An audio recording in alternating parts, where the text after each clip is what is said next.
Hi, welcome to UATV. Telangana పసుపు రైతులకు కేంద్రం గుడ్ న్యూస్ చెప్పింది. ఎన్నాళ్ళుగానో ఎదురు చూస్తున్న పసుపు బోర్డు ఏర్పాటులో కీలక ముందడుగు వేసింది. జాతీయ పసుపు బోర్డుపై ఏర్పాట్లు చేస్తూనే నోటిఫికేషన్ విడుదల చేసిన కేంద్రం చైర్మన్గా పల్లె గంగారెడ్డిని ప్రకటిస్తూ కేంద్రం ఉత్తర్వులు జారీ చేసింది. ఈయన ఈ పదవిలో 3 ఏళ్ల పాటు ఉండనున్నారు.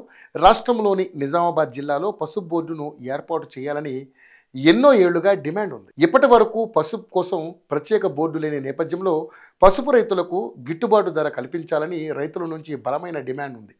ఒకానొక దశలో పసుపు రైతులు రాజకీయంగానూ ఈ అంశాన్ని చాలా తీవ్రమైన అంశంగా మార్చారు. ఎంపీ ఎన్నికల్లో వందల మంది నిజామాబాద్ పార్లమెంటు స్థానం నుంచి పోటీలో నిలుచుని అక్కడ ఫలితాన్ని తారుమారు చేశారు. ఈ నేపథ్యంలో గత పార్లమెంటు ఎన్నికలకు ముందు పసుపు బోర్డును ఏర్పాటు చేస్తామని ప్రకటించిన కేంద్రం తాజాగా అందుకు సంబంధించిన నోటిఫికేషన్ను జారీ చేసింది. నిజామాబాద్ రైతుల దశాబ్దాల నాటి కలను నెరవేర్చిన ప్రధాని మోదీకి కృతజ్ఞతలు తెలుపుతున్నట్లుగా ఎంపీ ధర్మపురి అరవింద్ తెలిపారు. అయితే ప్రపంచంలోనే అతిపెద్ద పసుపు ఉత్పత్తిదారు, మన దగ్గర వినియోగం, ఇతర దేశాలకు ఎగుమతుల్లోనూ మనమే ముందు వరుసలో ఉన్నాం. అంతర్జాతీయ పసుపు ఉత్పత్తి ఏడాదికి దాదాపు 11 లక్షల మెట్రిక్ టన్నులు కాగా అందులో భారత్ వాటానే 78% ఉంది. మన తర్వాత చైనా 8%, మయన్మార్ 4% సహా నైజీరియా, బంగ్లాదేశ్ వంటి మిగతా దేశాలున్నాయి.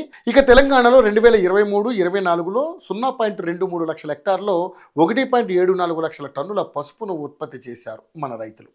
తెలంగాణలోని నిజామాబాద్, కరీంనగర్, వరంగల్, ఆదిలాబాద్ జిల్లాల్లో పసుపు ఉత్పత్తి అధికంగా ఉంటుంది. ఈ 4 జిల్లాల్లోనే రాష్ట్రంలోని 90% పైగా పసుపు ఉత్పత్తి ఉంటుంది.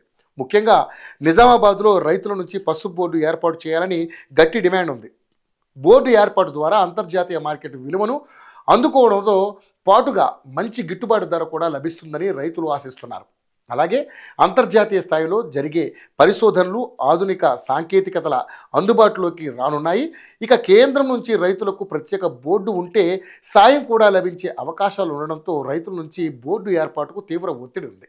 ఈ నేపథ్యంలోనే కేంద్ర ప్రభుత్వం రైతుల డిమాండ్కు తలొగ్గుతూ గతంలోనే పసుపు బోర్డును ప్రకటించింది. తాజాగా చైర్మన్ను నియమిస్తూ పరిపాలనా కార్యాలయాన్ని ప్రారంభించనుంది. ఇకపై నిజామాబాద్ కేంద్రంగా దేశంలోని పసుపు బోర్డు విధులు నిర్వహించనుంది.